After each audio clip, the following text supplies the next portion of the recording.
Hello everyone, welcome to the Logging Aid channel. Today for this episode of Logging Aid, I will be showing you how you can take a screenshot on your laptop or on your PC. It's a very easy process of how you can take a screenshot on your PC. On Windows 10, you can very easily take a screenshot of your PC. Now let me guide you how you can do that. So for you to take a screenshot, you can see on your keyboard there's a home button or the window icon on your keyboard. Just above of the keyboard on the right side, you will see the PrtScn, which means print screen. Now if you hold the window button and click on PrtScn, you will take a screenshot of your desktop, your PC right now. You can see a click flash just on my PC. I'm gonna show you the screenshot that I have just taken. Now if you want to check, you need to go to the search bar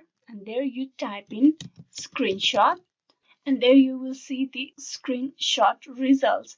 Now I'm just gonna click on this, click on open file location, and this will show me the current screenshot that I have just done. There you can see the screenshot that I have just done for your tutorial. This is a easy process of how you can do it screenshot on the Windows 10. Hope this video was useful. Please like and subscribe the Logging Aid channel, and also don't forget to click on bell icon. Thank you.